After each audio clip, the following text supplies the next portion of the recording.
It might not look like it, but this sleepy German town on the Baltic coast is getting ready to welcome the new leader of the free world, or so she's often dubbed.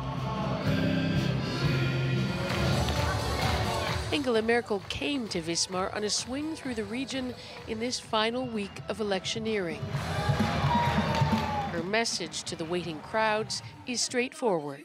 No new taxes, the need for a port town to diversify, and a thank you to volunteers who've helped refugees, some of whom are in the crowd. And then it's a wrap. Und alles Gute.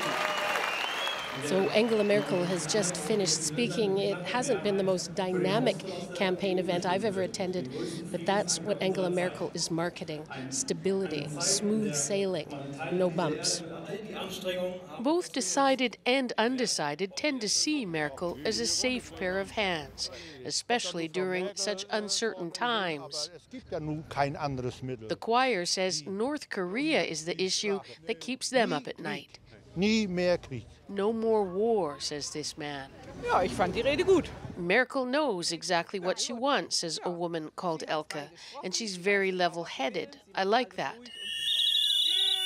Not everyone does, though. Hecklers chanting "Merkel must go" dog most of her campaign events. This no exception. They're backing the far-right Alternative for Germany party, which has played on fears of foreigners in posters like these: bikinis, not burqas, or New Germans, we'll make them ourselves. In Berlin, a small but determined group of AfD supporters protests outside Merkel's chancellery every Wednesday, streaming their efforts online.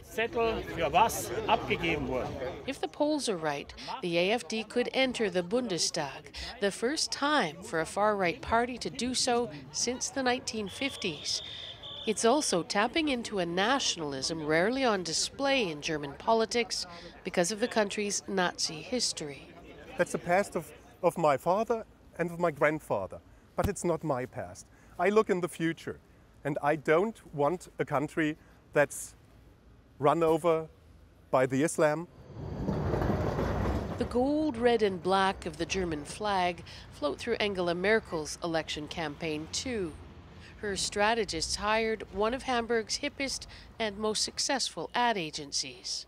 Not like we are German and Germany first, but we could have the ownership of what is Germany all about, and we could take that space from the far right to the middle to Angela Merkel. Thomas Strayrath says the inspiration was the year Germany hosted the World Cup back in 2006.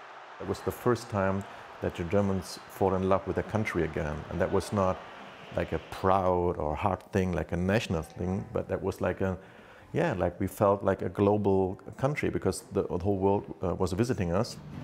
And Angela Merkel is still basking in that feel-good factor, her campaign slogan reading, "Where we live well and where we like to live."